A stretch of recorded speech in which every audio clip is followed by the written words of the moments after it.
And he dropped his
You turn in your Bibles to Daniel chapter 6.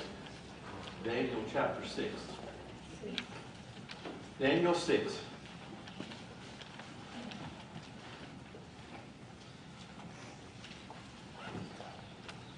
So, the end of Daniel chapter 5, the grandson of Nebuchadnezzar, he's called his son multiple times, but in fact he's the grandson, named Belshazzar. Belshazzar was having this giant banquet, and he was using the gold chalices that came from the temple that had been built 1,000 years before in the time of Moses. And at that time, a hand came out of the air and began writing on the wall. And his wife knew a man named Daniel, who was an old man at this time. When he interpreted the dreams of Nebuchadnezzar, he was probably no more than 10 years old. By the time we're looking at, Daniel is now 80 years old, roughly. It's been 70 years since the beginning of the book. So he's around 80, maybe 82 years of age. And so Daniel comes and he tells him, this is what the interpretation is. And the three words all had to do with measurements, with weights and measurements. And the interpretation was, in verse 26 of Daniel 5, this is the interpretation of the message, meaning God has numbered your kingdom and put an end to it. Tekel, drop this down a little bit. Tekel, you have been weighed on the scales and found deficient, and Peres, your kingdom has been divided and given over to the Medes and the Persians. In verse 29, Belshazzar gave orders, and they clothed Daniel with purple and put a necklace of gold around his neck and issued a proclamation concerning him that he now had authority over the third ruler of the kingdom. That same night, Belshazzar, the Chaldean king, was slain. And Darius the Mede received the kingdom at about age 62. A couple of things I want to talk about before moving into the text. You take a look at, if you're looking at a map, you see here the Mediterranean Sea, and this is the nation of Israel. The nations that we have read about before, the nations of Edom, which was Esau's people, Moab, Ammon, all of those were descendants of Abraham. These were the two sons of Lot. You come down here, the nation of Midian is here, over here is Egypt. So when you take a look at who were the Babylonians and the Assyrians were up here, Babylon was here. This influence from the east that Jeremiah talked about, Isaiah talked about. But now we have nations of people that are coming from all the way over here, the area of Persia and the Medes. Now you know that this area is what we would commonly today call Iran and Iraq. So what is, maybe you know this, maybe you don't, but what is far to the east of the Middle East? What we call the Far East. This would be the areas of Indonesia and China. So these will be the two nations that will become the second. You remember the statue that we have in Daniel 2? You're the head, Nebuchadnezzar. And then the next nation would be the arm and shoulders. This is a joint nation between the Medes and the Persians. So the first man listed here, his name is Darius. He's the first one of the kings of this part of the world that we see. In Daniel chapter 9, in verse 1, somebody tell me, Darius had a son. What was the son's name? Daniel chapter 9 and verse 1. He's a name that you're going to hear a lot. Ahasuerus.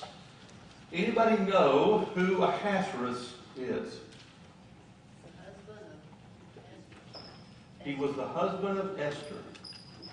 So we're going to be studying on Sunday nights the story of Esther. Esther, he has a son and his Greek name is Xerxes. And he has a son named Artaxerxes.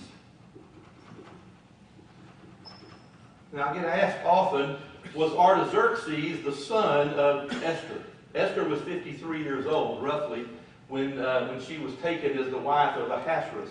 But you see how all these books tie together. And that's what I want you to know about them is, so the book of Esther comes at a time right in the middle of all of this where the man that we're talking about right now, his son will eventually become the husband of the woman who also was a Jewish person who was carried into captivity sometime after Daniel and Shadrach, Meshach, and Abednego, but she also was carried into captivity. And so we'll read about her a little bit later. These three kings are all talked about in the book of Daniel, and that's why I discussed it.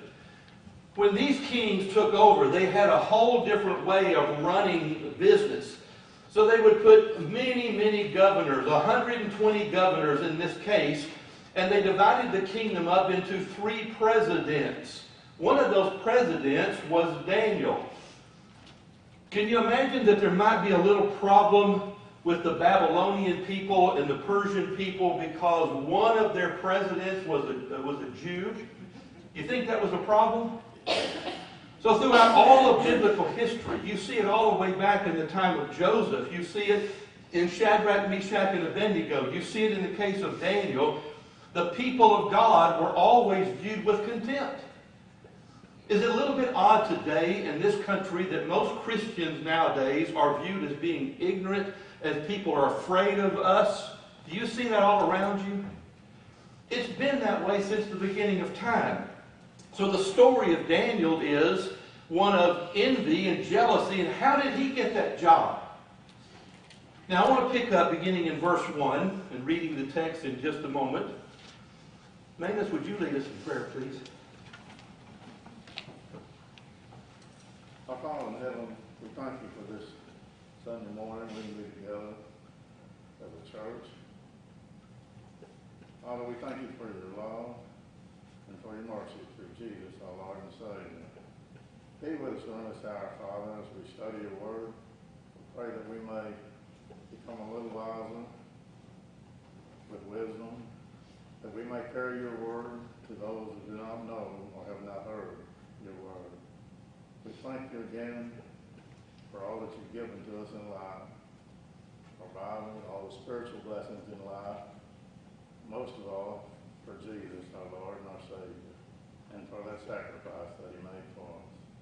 Father, we thank you again that we may be together as a church and worship and sing songs of praises to you also.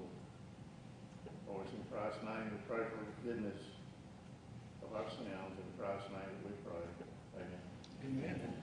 Amen. Daniel chapter 6 and verse 1. It seemed good to Darius to appoint 120 satraps over the kingdom, that they should be in charge of the whole kingdom. So you see right above this that he, before he died, appointed Daniel over a third of that. Verse 2, and over the 3 commissioners, of whom Daniel was one, that these satraps might be accountable to them, and the king might not suffer loss. They were doing things to make sure that the king made money and that things went well. Then this Daniel began distinguishing himself amongst the commissioners and satraps because he possessed an extraordinary spirit, and the king planned to appoint him over the entire kingdom. Now here's a case where, in a time where these two nations where literally they had destroyed Babylon, they had destroyed Assyria, they had come in and taken over these nations, but they controlled the entire world. So he wanted to make Daniel in charge of this entire country of Babylon that he was taken to at the time of a little boy. Now a little bit further in the text, in verse 4 now, in verse 4, the commissioners of Cyprus began trying to find grounds of accusation against Daniel in regard to government affairs, but they could find no grounds of accusation or evidence of corruption, inasmuch as he was faithful, and no negligence or corruption was to be found in him. Let's stop for a minute and think about this. In the New Testament, many times talking about Christians, even talking about the eldership. In 1 Timothy chapter 3, it talks about we have to be, as Christians, above reproach or beyond reproach. What does that mean? That a faithful life, you've not done anything in evidence or hidden, Okay. because it will come out. When we nominate somebody for a position, his life is checked out to make sure that he is faithful and true all the time. Okay. I think it extends further than right here. I think Christianity extends wherever we might be, or the people we might see, and recognize that we are Christians, no matter what. And So if you have the tiniest little flaw, the tiniest little blip in your life, somewhere it's going to be exposed, isn't it? And someone's going to use it against you. When the Apostle Paul said to us, we need to avoid the very appearance of evil. Here's evil. Here is the appearance of evil. And the Apostle Paul says that in his life, he tried to live like that, and we should. Does it surprise you that Daniel was like that? The people that were his enemies, that wanted to bring him down in every way, they looked and they searched and they searched, and they did everything they could, and they couldn't find anything to accuse him. Now I'm going to show you in the next verse how they handled this. In verse 5, then these men said, we will not find any grounds of accusation against Daniel unless we find it against him with regard to the law of God. So they couldn't find anything from a practical point of view, from a business point of view, where he had mishandled money or misappropriated money or he stole it. I was reading in the newspaper, the Brazosport Facts recently, that there's a local police officer now that is in jail. And he's in jail because he at least is accused of stealing $150,000 to $300,000. So he was having money paid to companies in Houston for doing work for the city, and then the company wrote a check right back to him. And so they began digging and scratching, and they found a problem. And then they found another problem. And then they found another problem. At the time of the writing of the article, there's 2 or 3 more they're going to look into. So the only thing they could find was something involving Daniel and the law of God. Now look at where we're going with this. In verse 6, these 3 commissioners and satraps, then these commissioners and satraps called by agreement for the king and spoke to him as follows: King Darius, live forever. All the commissioners of the kingdom, the prefects, the satraps, the high officials, and governors have consulted together that the king should establish a statute and enforce an injunction that anyone who makes a petition to any god or man besides you. Let's stop there for a minute. So they're taking this man named Darius, and he just became a god. You think he's happy about them saying, we all think you're God, or at least a god. And so we want to make sure that everybody knows that you're God, and that we should treat you like a god. And so what he says in verse 7 is, O king, for 30 days, anybody that trusts any other god or prays to any other god, for 30 days shall be cast in the lion's den. Now, O king, establish the injunction and sign the document that it may not be changed according to the law of the Medes and Persians, which may not be revoked. This is how it was in their custom. You ever made a law, know the king coming after you can't change it. It will be there forever. Now, how did they approach this king in order to get him on their side? How did they approach him? Vanity, absolutely. You're a god. Any god, including you, any god that does anything except pray to you, throw him in the lion's den. Well, he liked the way that sounded. So in verse 8, you can see in verse 9, King Darius signed the document, that is the injunction.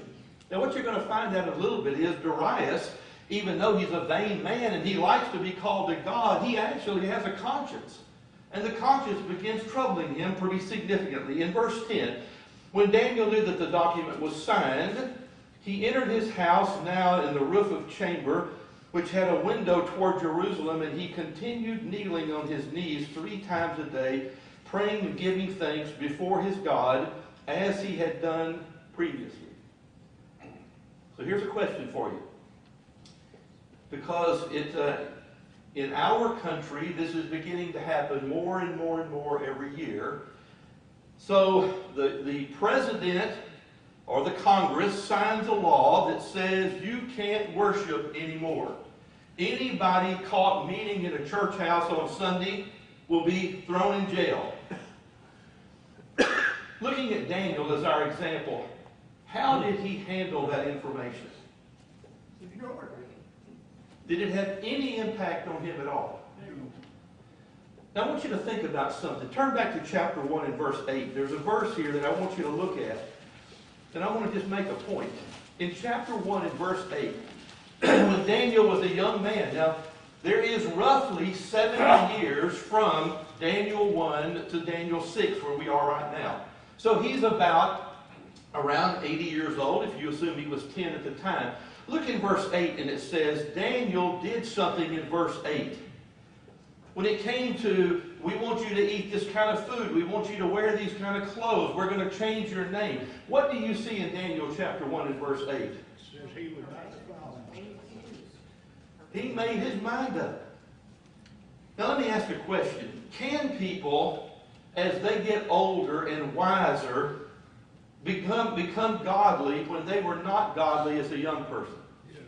Absolutely. Jesus told a parable about the 11th hour man. Here's somebody that came to work in the vineyard the first hour, third hour, 6th, 9th, 11th hour. It doesn't make any difference if I have become a child of God when I'm 90 and I die at 93. But this man was different, and so was his 3 friends. He made the decision when he was a young man. I'm not changing. It doesn't make any difference if Nebuchadnezzar's the king, or Belshazzar's the king, or Darius is the king, or Cyrus is the king. He's going to see them all. So in chapter 6 rather, he didn't change anything. Now he comes up on his rooftop, and they knew he was going to be there, and he turns his head toward Jerusalem, and he prays 3 times a day, just as he did the day before, and probably from the time he was a little boy. Now, it's not surprising that these guys knew exactly what he was going to do and when he was going to do it. So in verse 10, we're told he knew the document was signed. He hadn't forgotten. This wasn't something that was kind of slipped behind his back. He knew that the document had been signed. In verse 11, then these men came by agreement and found Daniel making a petition and supplication before his God. Then they approached and spoke before the king about the king's injunction. Did you not sign an injunction that any man who makes petition to any god or man besides you, O king, for 30 days is to be cast into the lion's den? And the king answered and said, the statement is true according to the law of the Medes and Persians, which cannot be revoked. Then he answered and spoke before the king. Daniel, who was one of the exiles from Judah, pays no attention to you, O king, or to the injunction which you signed, but keeps making his petition 3 times a day. Well, let's stop for a minute, because you're going to see now pretty quickly, this king is figuring something out. You came to me and you wanted me to sign this irrevocable petition that says I'm a god, and that nobody can pray to anybody except me, and I got sucked into your game and I signed it. But he had great respect and love for Daniel. Now look at what happens next. Because this is very, very different than the story of Shadrach, Meshach, and Abednego in this regard. When Shadrach, Meshach, and Abednego said, King, we're not going to bow down to you. And we think God's going to save us. But even if he doesn't save us, we're still not going to bow down to you. And the text in the 3rd chapter said he became furious that they would not do what he told them to do. Now look in chapter 6. In verse 14. Then, as soon as the king heard this statement, he was deeply distressed and set his mind on what? Delivering Daniel. Even until sunset, he kept exerting himself to rescue him. So pretty early, when they come back and said, "Do you remember you signed that thing?" "Yes, I signed it." "Well, what did it say?" And the king said, "Well, anybody that doesn't bow down to me for 30 days is going to be thrown in the lion's den." And it might not have been the next day or a day or two later. They're coming in. "Do you remember you signed that decree?" "We found somebody that's high up in your organization that's going behind your back and still praying to their God." Now, what do you think what was the whole setup here? To get rid of Daniel. Now, I'm putting some time into this for this reason. It's pretty common for us to have conversations about some ruling that the Supreme Court did, or some ruling that the president did, or somebody did that's very anti-Christian. And we're saying, what's happening to us? What's happening to this country? They shouldn't be going against Christians. People have been going against the people of God since the beginning of time. Because in this case, and in the case of Shadrach, Meshach, and Abednego, and Moses and Joseph, God gave them powers. He gave them extraordinary power that allowed them to rise up to levels that they couldn't have on their own. What you see in this text is God's providential care of the world. Let that soak in for a minute. Did Daniel ask God to give him this power? Did Daniel have anything to do with having this power to be able to interpret dreams? God gave it to him. He gave it to him for a reason. You're going to see when this woman, Esther, becomes the queen of the world, it was the same. God gave her incredible beauty and incredible character and charisma that allowed her to be elevated to the high levels. And so this is it's not about Daniel, it's not about Darius, it is about how God controls the world. Now here's what I want to talk about. From the beginning of time, from the time of Adam and Eve through the time of Noah in Genesis 6, and we're going back now 2,000 to 4,000 years before this. Did God always providentially take care of the world? Nod your head, yes. The flood was part of God's providential care of the world. I would say when Cain slew Abel, and God moved Cain away over here, basically where he is, away from the world, that was part of God's providential care of the world. If it happened for 3,000 to 4,000 plus years before this story, does it still happen today? Does God still providentially determine at 17 the time and the boundaries of the habitations of the nations? Does he do it? Yes. And do we always know in real time what he's doing? No. You never do. Now, let's go a little further.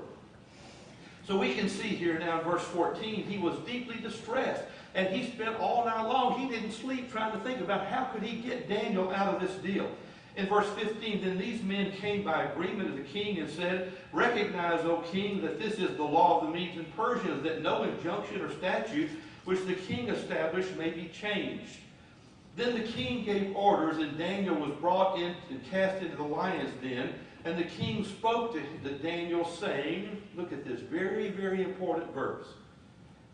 Your God, the King Darius is saying this to Daniel, your God, whom you constantly serve, will himself do what? Deliver you. Now, isn't that amazing that Darius, who was happy for these men to call him a king, and he was happy to accept that because of his vanity, did he believe that the God that Daniel served could deliver him out of this lion's den? Apparently he did. But he believed it before it happened, right? Now look a little bit further. In verse 17, a stone was brought in and laid over the mouth of the den, and the king sealed it with his own signet ring, with the signet rings of nobles, so that nothing might be changed in regard to Daniel.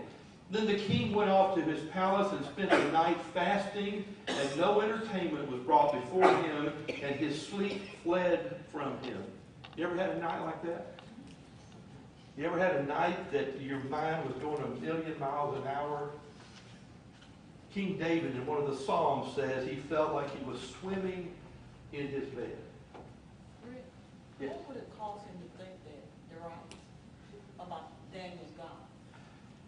Either God placed it in his heart, or he knew some of the former stories of Nebuchadnezzar and Belshazzar.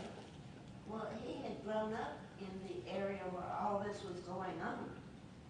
So from a child, he saw and heard and understood what was going on. Whether he believed it or not, he knew what was So you're talking happening. about Darius? Yes.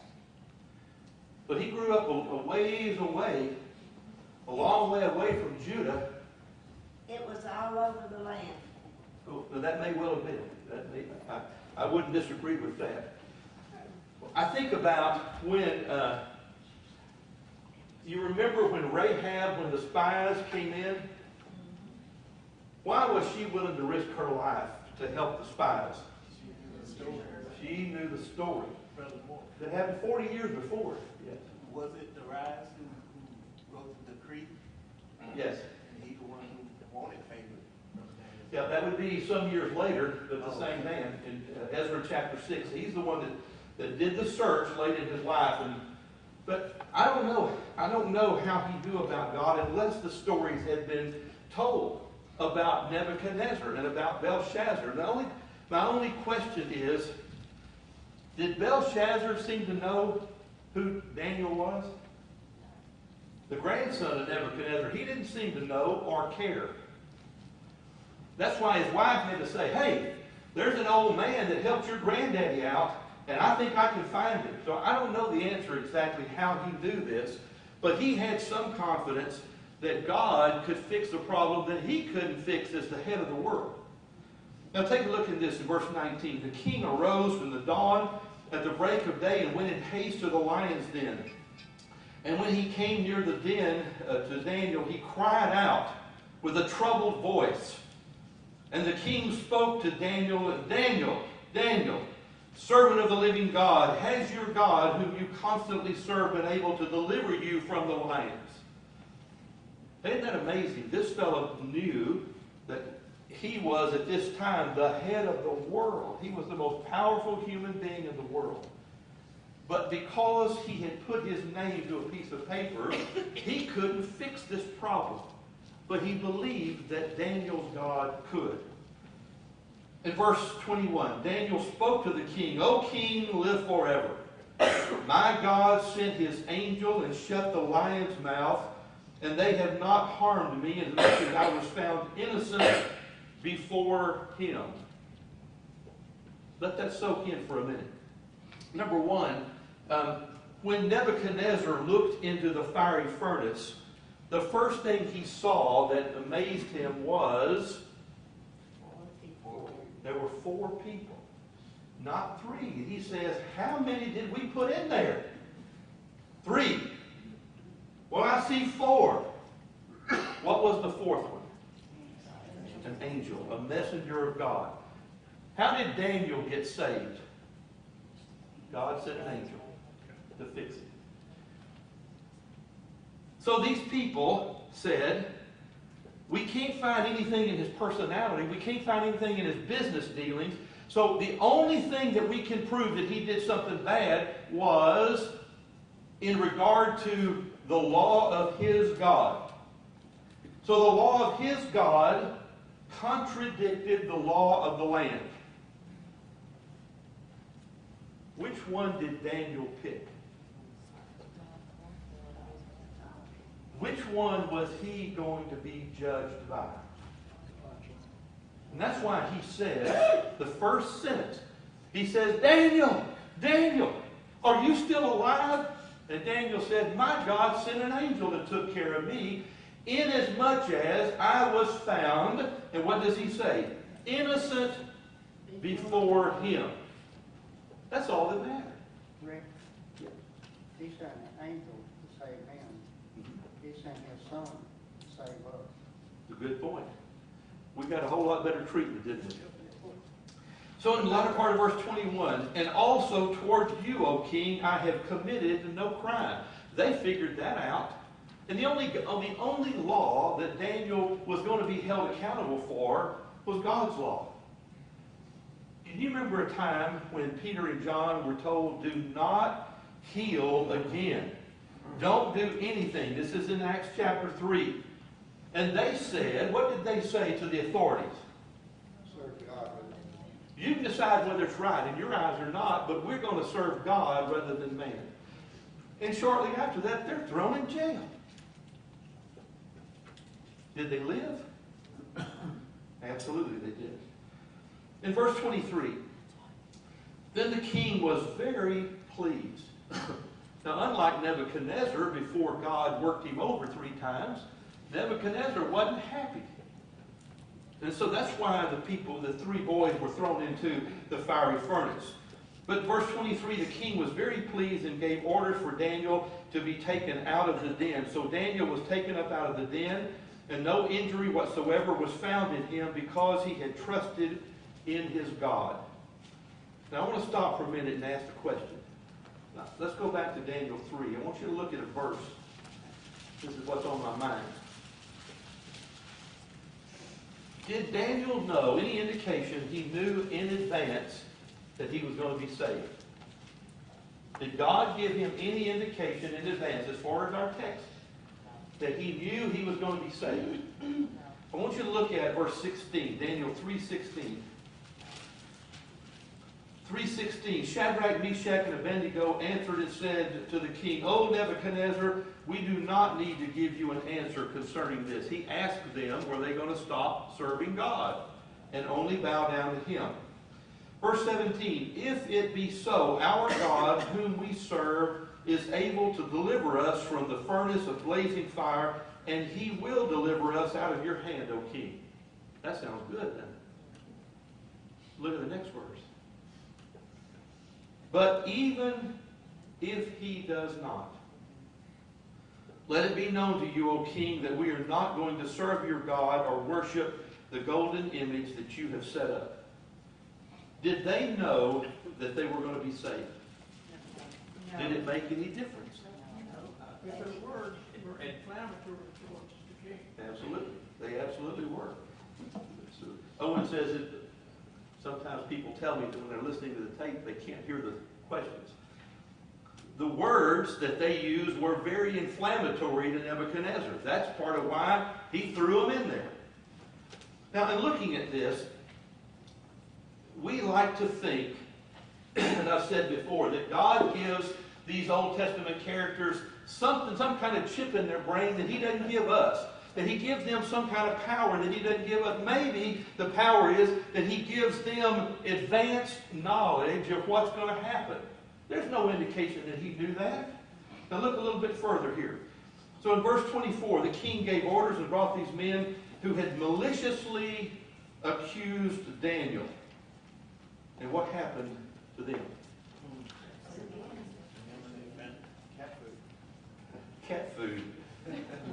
Cast them and their children and their wives into the lion's den.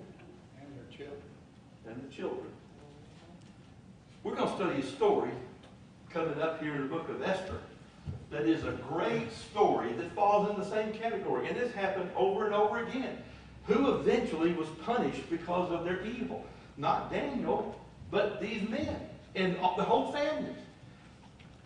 Anybody know the story of Mordecai in the book of Esther and Haman?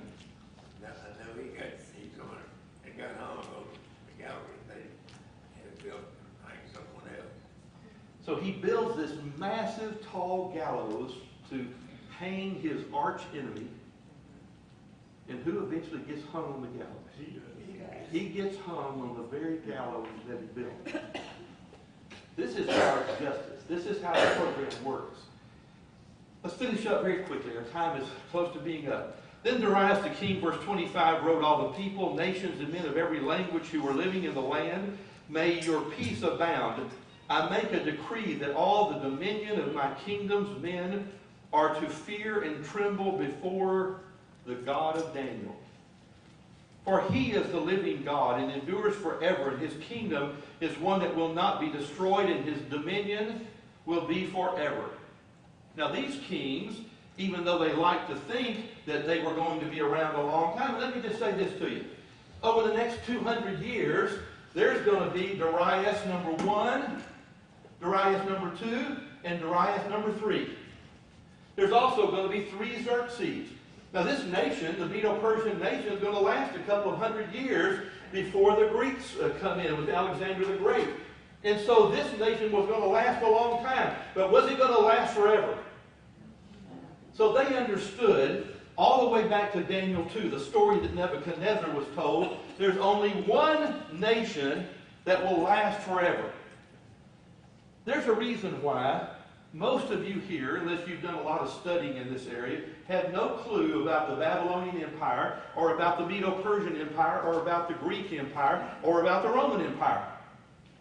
Why do you not know much about them?